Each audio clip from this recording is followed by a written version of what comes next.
আমরা 5 ওয়াক্ত নামাজ জামাতের সাথে পড়ব।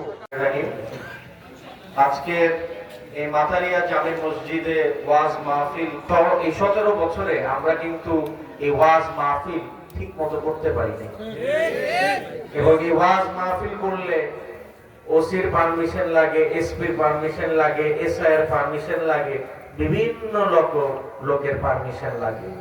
অথচ দেখেন এই জুলাই আগস্টের পরে মানুষ কিন্তু মন ভরে ইসলামের কথা বলতে পারছে, ওয়াজ মাহফিল করতে পারতেছে, আল্লাহর কথা বলতে পারে, আমাদের নবীজির কথা বলতে পারে, আমাদের ইসলামে কি কি করণীয় সেই সব কথা বলতে পারে। এই জন্য আমরা আলহামদুলিল্লাহ আলহামদুলিল্লাহ। এই বিগত সরকার ইসলামকে ব্যবহার করে আলেমদের জেল জুলুম করেছে, এতিম বাচ্চাদের হত্যা করেছে, বাংলাদেশে বিসমিল্লাহির রহমানির রহিম আমাদের সংবিধান থেকে উঠে দিতে চেয়েছে। এবং তারা খালি তাই না, যারা ইসলামের কথা বলেছে, যারা ইসলাম প্রচার করতে চেয়েছে, যারা আল্লাহর কথা বলতে চেয়েছে, যারা নবীজির কথা বলতে চেয়েছে, তাদের জঙ্গি বানিয়ে থানায় প্রেরণ করেছে। এটাই তারা করেছে।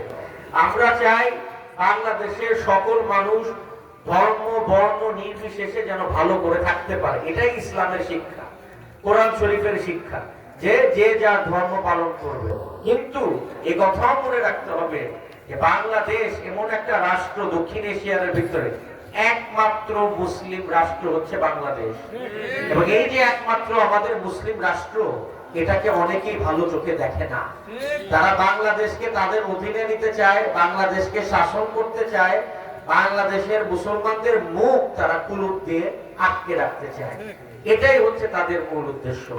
আর একটা কথা বলতে চাই যে আজকে আমাদের সমাজে আমরা কি দেখি, সমাজে আমরা দেখতেছি যুব সমাজ আজকে এই ড্রাগের উপর নির্ভরশীল হয়ে পড়ছে। যারা মুসলমান তারা যদি 5 ওয়াক্ত নামাজ পড়ে, আল্লাহর কথা শুনে, হযরত মুহাম্মদ সাল্লাল্লাহু আলাইহি সাল্লামের কথা শুনে, তারা কখনোই এই ড্রাগের পিছনে যাবে না। আজকে আমরা আরো দেখি মানুষ 5 ওয়াক্ত নামাজ পড়তে চায় না, বাবা মসজিদে যায়, ছেলে মসজিদে যেতে চায় না।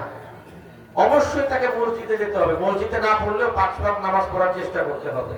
আর একটা জিনিস বলতে চাই, যারা আমার যুবক ভাইরা আছেন, অনেকেই দেখি বাবা মার কথা শুনতে চান না, বাবা মার অবাধ্য। একটা কথা মনে রাখতে হবে, বাবা মার পায়ের নিচেই বেহেশত। বাবা মার দোয়া ছাড়া কোথাও দেখতে পারবেন না।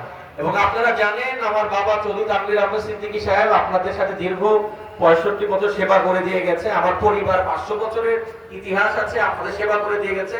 আপনারা ওনার জন্য দোয়া করবেন, উনি যেন আপনাদের, আল্লাহ যেন ওনাকে হায়াত দাস করে, আপনাদের কাছে উনি থাকতে পারে। ভুল ভ্রান্তি মানুষেরই হয়।